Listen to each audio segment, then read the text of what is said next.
washed by the waves of one sea into different lands we call cultures.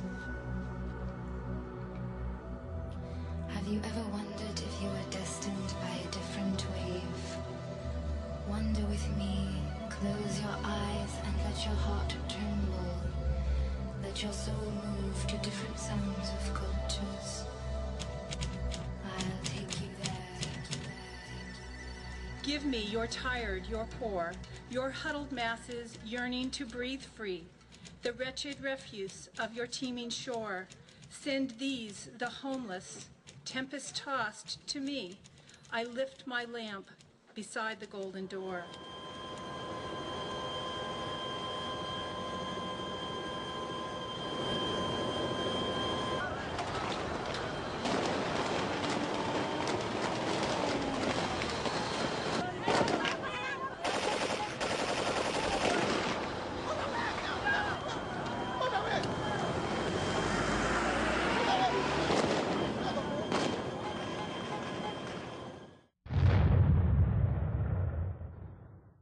American even we don't want. The UNITAC is crazy. We don't want to see UNITAC in our country.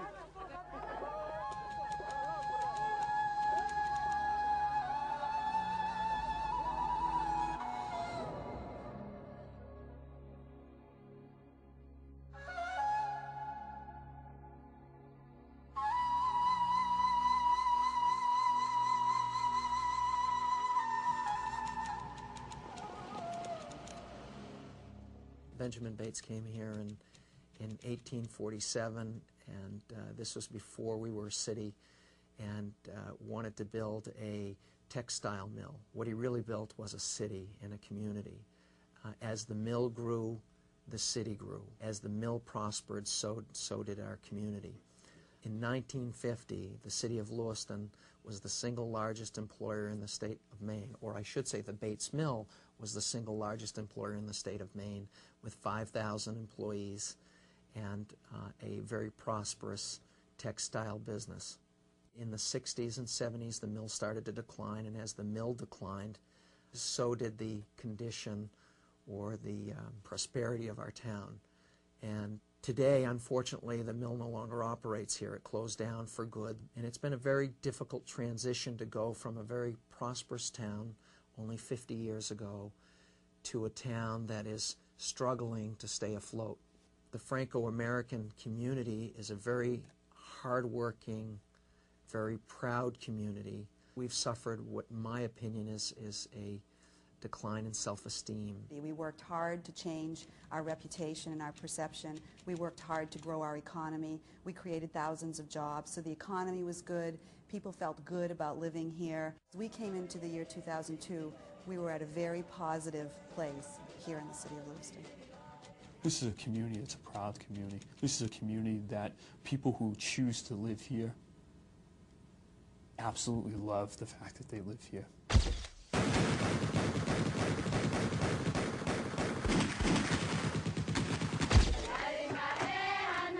I woke up one morning and was told there were 200 Somali residents in our community that hadn't been there, a week before. It was truly unbelievable. There was a lot of misunderstanding on why they were here, why they came here. Those Somalis are evil. I mean, they killed Americans. They have to all be bad. Black Hawk Down, people being dragged down the street. There were two Maine boys. One of the men that died was from Lisbon, which is the next town over. The young kid that grew up in this area probably had a job somewhere in this community. What happened to those soldiers, it was a great tragedy. It should not have happened. The people here hadn't forgotten that. I mean, it made a real impression when it happened in '93. And when you cross over the Lisbon-Lewiston line, you see a big sign that says the Staff Sergeant Thomas Field Memorial Highway. So every day somebody drives across that line to go down to the #1 employer for this area, Bath Iron Works. They have a daily reminder that one of our local boys died over in Somali. This is post-September 11, and the Somalis show up immediately after September 11. The press have referred to it as the Somali invasion. All these Islam are terrorists, and now they see the Somalis who's coming here. It's also part of that. I'm trying to say there's a linkage here. Everybody, after those attacks, terrorist attacks, was looking at the world differently and through different perspectives. I went to a wedding, for instance, and no one there would talk to me because they found out I worked with Somalis. It's just unbelievable how, the discrimination that we're facing as a Muslim community. The Somalis are Muslim. Islam was not practiced here previously. And black. We're a Franco-American heritage mostly.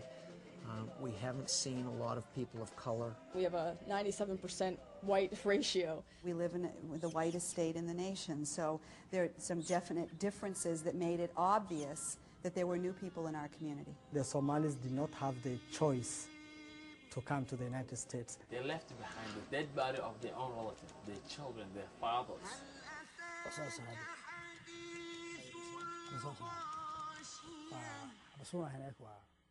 كانوا قتل بدون أي شيء بس إنك لست نفس القبيلة بس. بعدين أنا كنت محبوس وكان أخي كورنيل قتلوه هنا ضابط كبير وأولاده كله من البيت وأخذوني أنا. عندما أخذوني أنا مع هذه رصاصتين كده ضربوني وحبسوني هناك. If they want to commit genocidal warfare against each other, so be it. Let them. That's less mouths for us to feed out of our taxpayers and all of our charities to go to. These people has been brought to here by the U.S. government as refugees. Or they've been settled in a black community in Atlanta, Georgia. When you came from war, you know the pain of the war and what you go through, and then unfortunately coming to this country, and you have been put in a certain area where itself it's a crisis going on. There is actually civil war itself within the United States. Your head has been stuck in a gun. It just gives a wallet. U.S. government, brought these people to this country into safety area, and they have been put to an area where the drugs is running high, the shooting is spreading nightly. Basically, another warfare. Why we're risking this area? We don't even know our children whether they are learning or using drugs. There was a nightly curfew, basically that you have, gangs running to these projects, and when you call the police, there is not a single police will show up unless they come like an army, like 20 or 30 police. So a message was being sent around. Some Somali, 5, 6 Somalis was being sent around the states to look for a good place that they can live and raise their children. Why would you come to Lewiston, Maine in the middle of winter? Like, it's cold and it's snowing and it's awful. And he just looked at me and said, it's a better place to raise our families. And compared to where we came from, Lewiston is a heaven.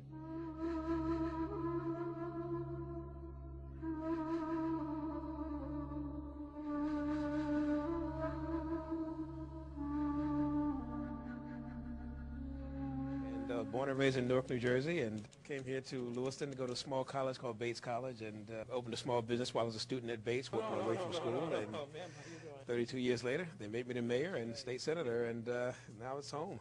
My mother's father and mother came from Chassin, right outside of Beirut. They immigrated to Waterville, Maine, and they worked in the mill. When my mother lived in New York, she was married to a multiracial gentleman, Chinese, Hispanic, not a real nice guy. This guy is just, he's not good for my mother, he's not good for me. My brother and I were the only white kids when we lived in the South Bronx. We lived in the Hispanic section of the South Bronx, and we went to a parochial school that was all black. Whatever issues they had with my race and being different, obviously they got over it because they kept bringing their children to me saying, my gosh, I want my children to follow your footsteps. They give a person like me a chance. Would I have had this chance anywhere else?